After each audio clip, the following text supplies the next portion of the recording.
Selamat pagi Bapak Ibu Saudara sekalian. Mari kesempatan pagi ini kita akan bersama-sama kembali merenungkan kebenaran firman Tuhan. Bacaan Alkitab di dalam Galatia pasal 5 ayat yang pertama, demikian firman Tuhan. Supaya kita sungguh-sungguh merdeka, Kristus telah memerdekakan kita. Karena itu berdirilah teguh dan jangan mau lagi dikenakan kuk perhambaan. Kita bersyukur bahwa hari ini bangsa Indonesia merayakan ulang tahun kemerdekaan yang ke-78 tahun. Namun demikian, sekalipun sudah merdeka selama 78 tahun, kriminalitas atau orang-orang yang ada di dalam tahanan jumlahnya tidak semakin menurun, tetapi meningkat tajam. Kenapa itu bisa terjadi di negara yang sudah merdeka? Tentunya karena keputusan yang diambil oleh orang-orang tertentu.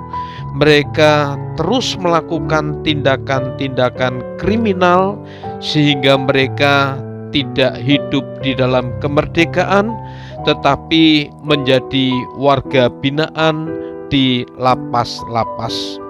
Bapak Ibu Saudara sekalian, kalau kita ambil di dalam makna rohaninya, demikian juga di dalam kehidupan kebanyakan orang Kristen. Sekalipun Kristus sudah mati untuk menebus dosa manusia, dan yang percaya segala dosa kesalahan pelanggarannya dihapuskan, namun demikian tidak sedikit orang Kristen yang masih hidup di dalam dosa. Kenapa hal ini bisa terjadi?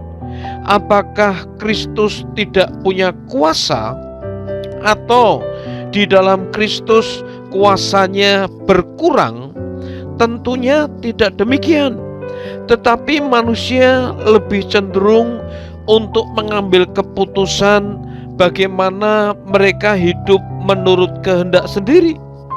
Tidak saja peristiwa di Taman Eden menyatakan dan membuktikan sekalipun manusia diberi kebebasan yang mutlak, namun hanya ada satu batasan, tidak boleh makan buah pengetahuan yang baik dan yang jahat.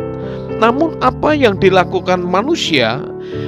Manusia mengambil keputusan untuk melawan kehendak Tuhan.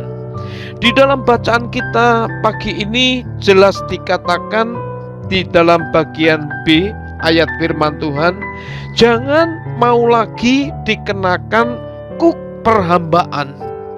Lah Bapak Ibu Saudara, ada banyak orang Kristen justru mengambil keputusan mau terikat oleh dosa dan hidup di dalam dosa, sehingga tidak mengalami yang namanya kemerdekaan di dalam Kristus.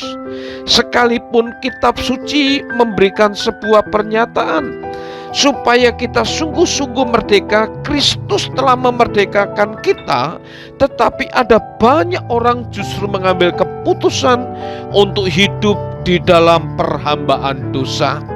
Mari di dalam suasana kemerdekaan bangsa dan negara ini, sebagai umat Tuhan pun kita berani mengambil keputusan yang tegas untuk tidak menyerahkan hidup kita kepada dosa, untuk tidak lagi mau diberhamba oleh dosa, tidak lagi mau mengenakan kuk perhambaan di dalam dosa, tetapi kita benar-benar mempercayai Kristus di dalam hidup ini, dan kita belajar hidup sesuai dengan kehendak-Nya, dengan melakukan setiap ketetapan kebenaran firman Tuhan, dengan mentaati firman-Nya di dalam hidup ini.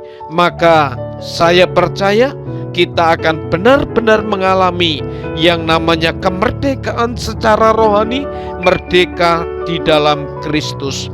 Amin. Mari kita berdoa. Tuhan, kami bersyukur buat kematian dan kebangkitan Tuhan dari kematian yang memberikan sebuah pengertian, pemahaman, bahkan kesempatan untuk kami boleh menikmati kemerdekaan di dalam Tuhan saat kami menjadi percaya. Kami tidak lagi dikuasai oleh dosa dan kami tidak harus hidup di dalam dosa karena Kristus sudah memerdekakan kami. Untuk itu kiranya Tuhan yang akan menolong kami supaya kami belajar untuk memahami panggilan dan rencana Tuhan di dalam hidup kami dan kami boleh hidup di dalamnya, hidup di dalam anugerah, hidup dalam kemenangan, hidup di dalam kemerdekaan Kristus Yesus. Haleluya. Amin.